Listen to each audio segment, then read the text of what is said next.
오늘 이 아침에 주시는 하나님 아버지의 말씀은 누가복음 1장 67절에서 80절입니다. 누가복음 1장 67절에서 80절 1장 끝절까지 우리 말씀을 보도록 하겠습니다. 제가 한 절 읽고 여러분이 한 절 읽고 우리 교독하십니다. 그 붙인 사가랴가 성령의 충만함을 받아 예언하여 이르되 찬송하리로다. 주 이스라엘의 하나님이여, 그 백성을 돌보사 속량하시며 우리를 위하여 구원의 뿔을 그 종 다윗의 집에 일으키셨으니 이것은 주께서 예로부터 거룩한 선지자의 입으로 말씀하신 바와 같이 우리 원수에게서와 우리를 미워하는 모든 자의 손에서 구원하시는 일이라. 우리 조상을 긍휼히 여기시며 그 거룩한 언약을 기억하셨으니 곧 우리 조상 아브라함에게 하신 맹세라. 우리가 원수의 손에서 건지심을 받고 종신토록 주의 앞에서 성결과 의로 두려움이 없이 섬기게 하리라 하셨도다. 이하여 내가 지극히 높으신 이의 선지자라 일컬음을 받고 주 앞에 앞서 가서 그 길을 준비하여 주의 백성에게 그 죄사함으로 말미암는 구원을 알게 하리니 이는 우리 하나님의 긍휼로 인함이라. 이로써 돋는 해가 위로부터 우리에게 임하여 어둠과 죽음의 그늘에 앉은 자에게 비치고 우리 발을 평강의 길로 인도하시리로다 하니라.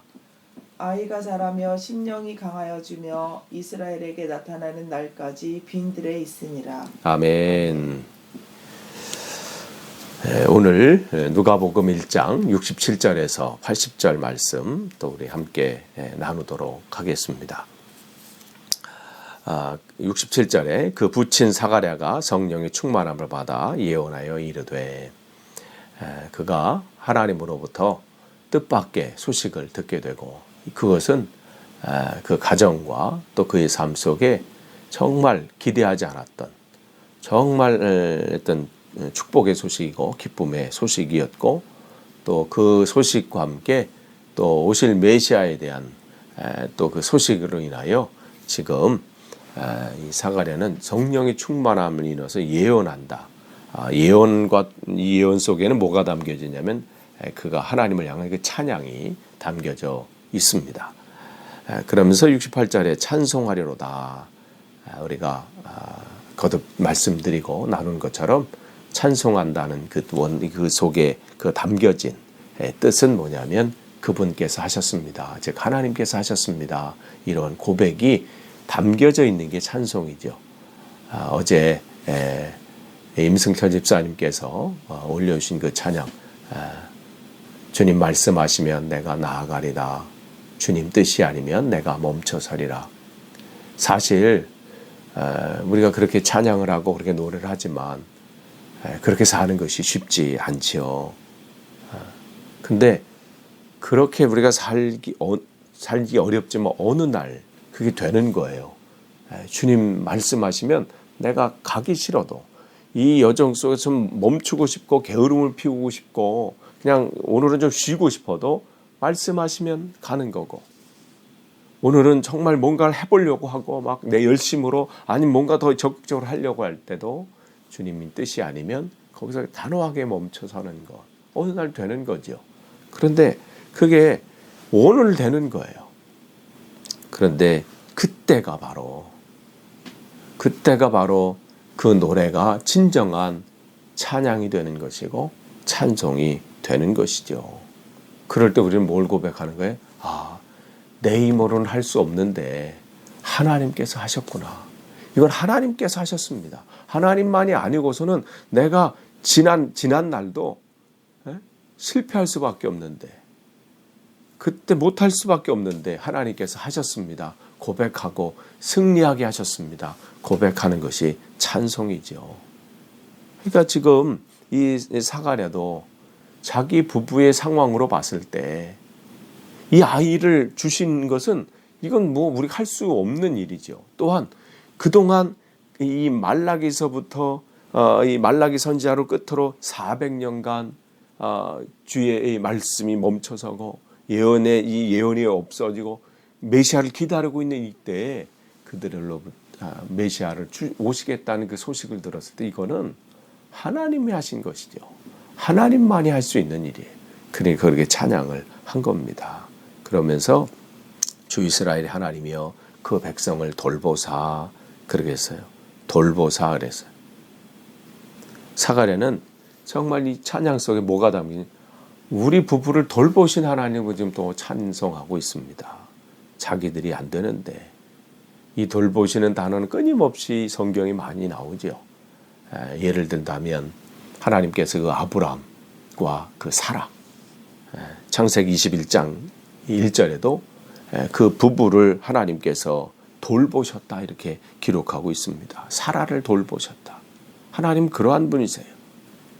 룻기 1장 6절에도 정말 가뭄으로 흉년과 가뭄으로 인해서 사람들이 거기서 도저히 살 수가 없어서 그 가나안 땅을 떠날 수밖에 없는 그때 그런 상황 속에서 하나님께서 그 백성을 돌보셨다 이렇게 기록하고 있죠.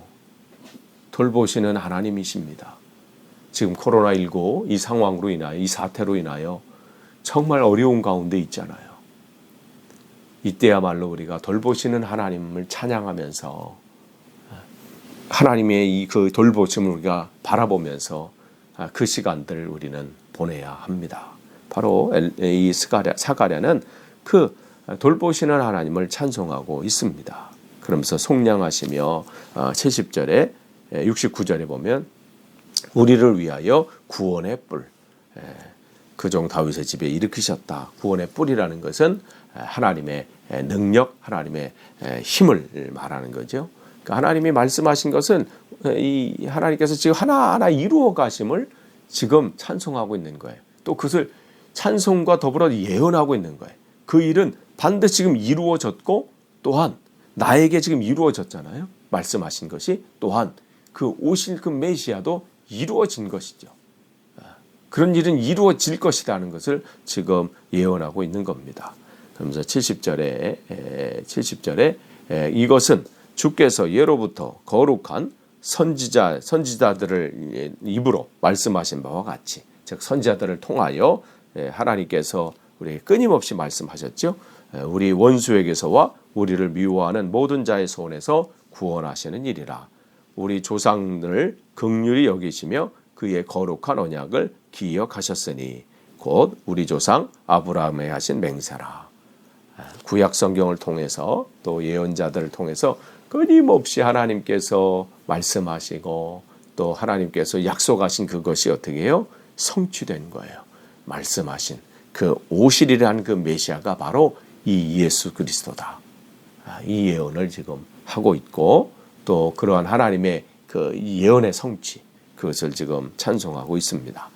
그러면서 우리가 원수의 손에서 건지심을 받고 75절에 종신토록 이렇게 돼 있어요. 여기서 종신토록 주의 앞에서 여기서 종신토록을 이 개역 개정에는 그냥 종신토록 이 정도 이렇게 나왔다. 이걸 조금 이게 원어대로 이렇게 풀어 쓴다면 우리의 모든 생명의 날에 이런 뜻이에요.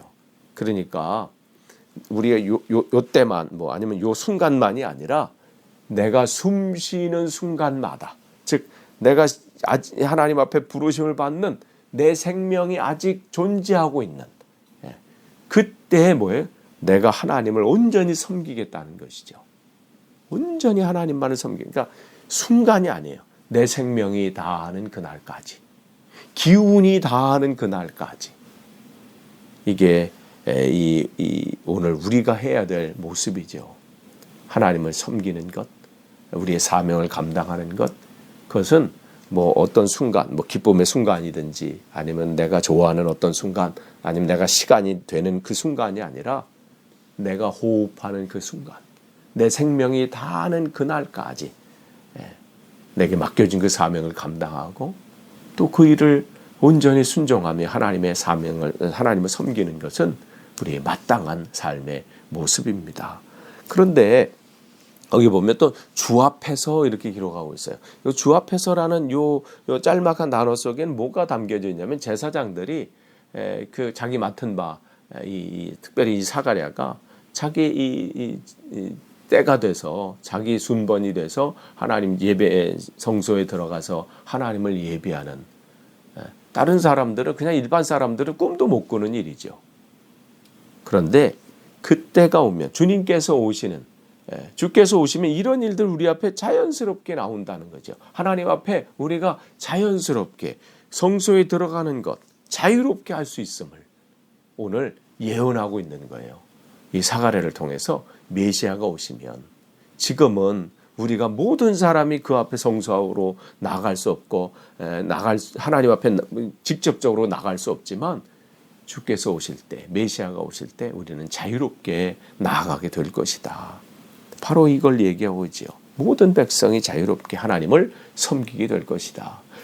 그래서 요 문장을 가지고 종교개혁자들, 우리가 대표적으로 마틴 루터나 칼빈이나 뭐 이러한 종교개혁자들은 만민 제사장론, 그것을 여기서 만인 제사장이죠. 만인 제사장의 근거를 여기서 잡습니다. 주께서 오시면 이렇게 된다는 거예요. 자유롭게 우리 하나님 앞에 나아갈 수 있다는 것이죠. 근데 거기 보면 성결과 의로 두려움 없이 섬기게 하리라. 주님께서 오시면 우리가 성결과 의로 두려움 없이 섬기게 하실 것이다. 여기서 성결이라는 것은 다른 말로 말하면 거룩이에요. 그러니까 거룩한 그런 삶을 살 수 있게 되고, 또한 의라고 하는 것은 하나님의 뜻, 하나님의 마인드, 이런 것이죠. 하나님의 뜻은 뭐예요? 하나님을 사랑하고 그 사랑으로 끝나는 것이 아니라 내가 너희를 사랑한 것 같이 너희도 서로 사랑하라, 이 말씀이죠.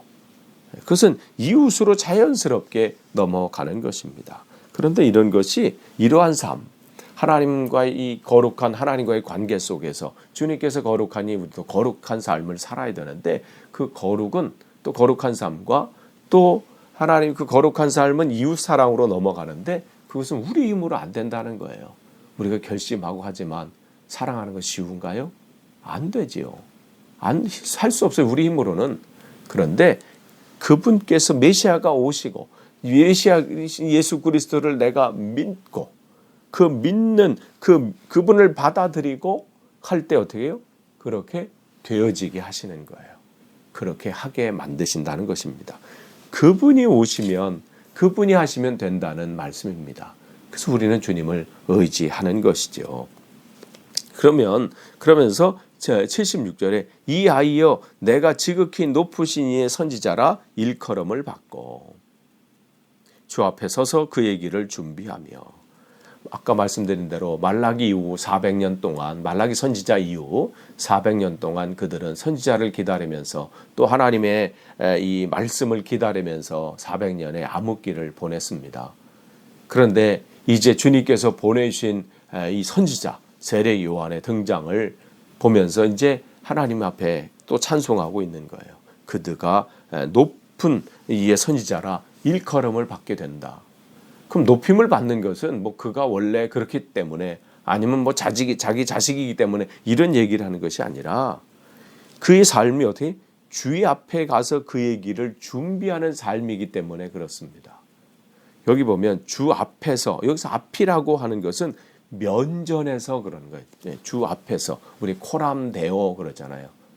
코람, 뭐 앞에서, 면전에서. 데오는 뭐예요? 하나님이죠.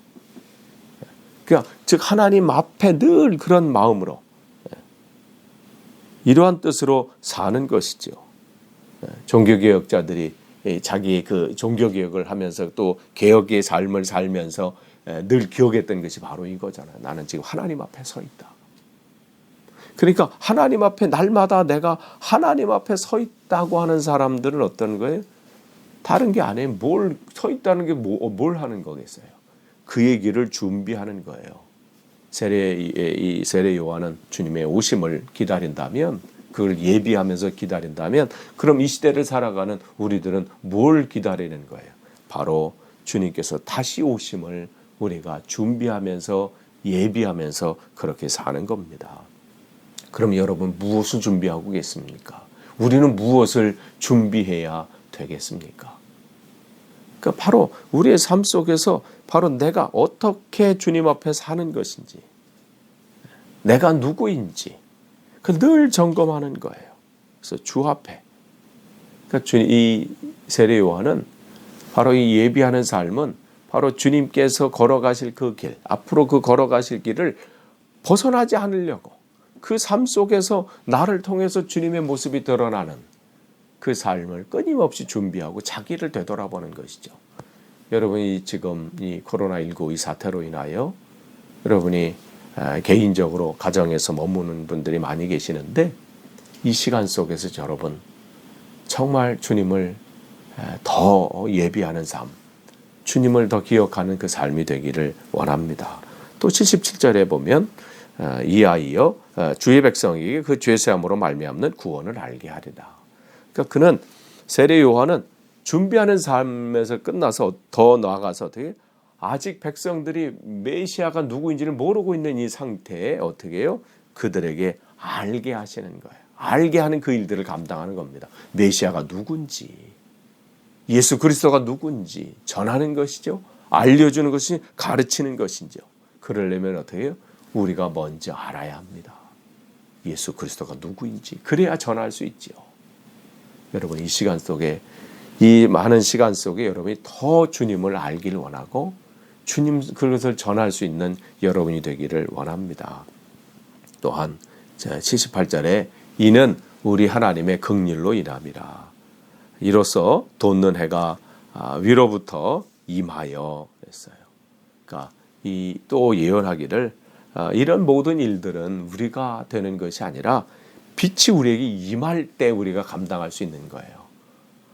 우리에게 주님의 삶을 주님을 기다리면서 예비하는 주님의 오심을 예비하는 그런 삶을 사는 것도 또 우리가 하나님의 그 뜻을 전하고 구원을 알게 하고 또 예수 그리스도가 누구인지를 전하는 것도 모두 하나님의 긍휼을 인함이지요. 그분께서 우리에게 임할 때 가능한 거예요.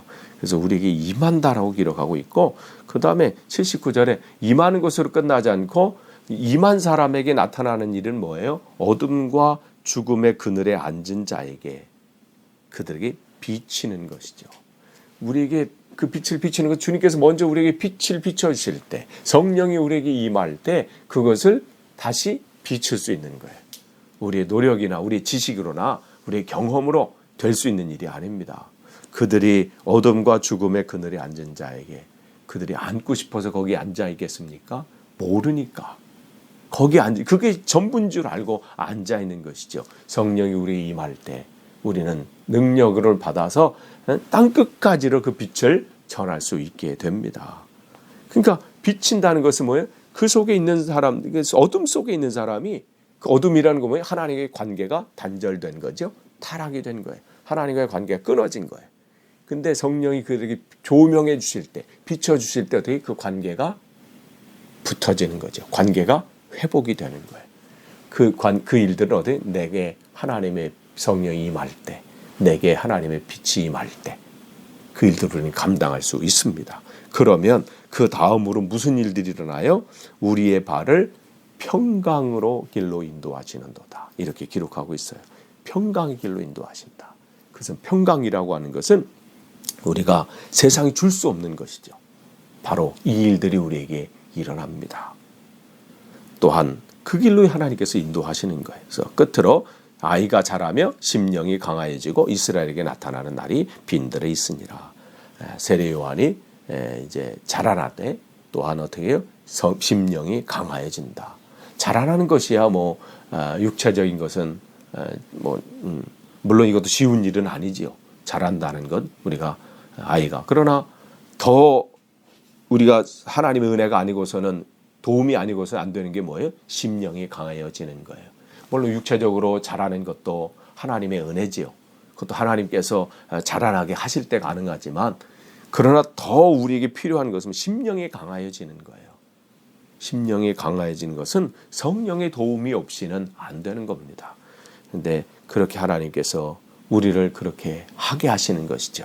또 이스라엘에게 나타나는 날까지 빈들에 있으니라. 빈들에 있다라는 것은 지금 그가 영적인 훈련으로 지금 하나님께서 그를 사명 감당하도록 이 훈련 속에서 그를 지금 자라나게 하심을 우리는 이 짧은 구절에서 볼 수 있습니다. 하나님은 지금 이 순간 우리가 어쩌면 영적인 빈들에 있는 시간일 수 있습니다.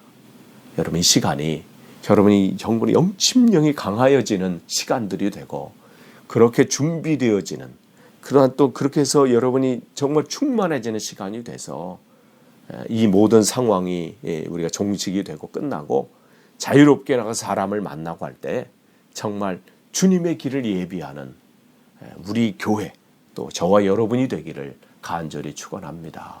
기도하겠습니다. 하나님 감사합니다. 오늘 주신 말씀 정말 더 붙잡기를 원하고 우리에게 주신 이 사명을 온전히 감당하길 원합니다. 이 시간 속에서 더 우리가 주님을 사모하며 주님과 친밀한 교제 가운데 거하는 복된 시간 되게 하옵소서. 감사드리며 예수님의 이름으로 기도하옵나이다. 아멘.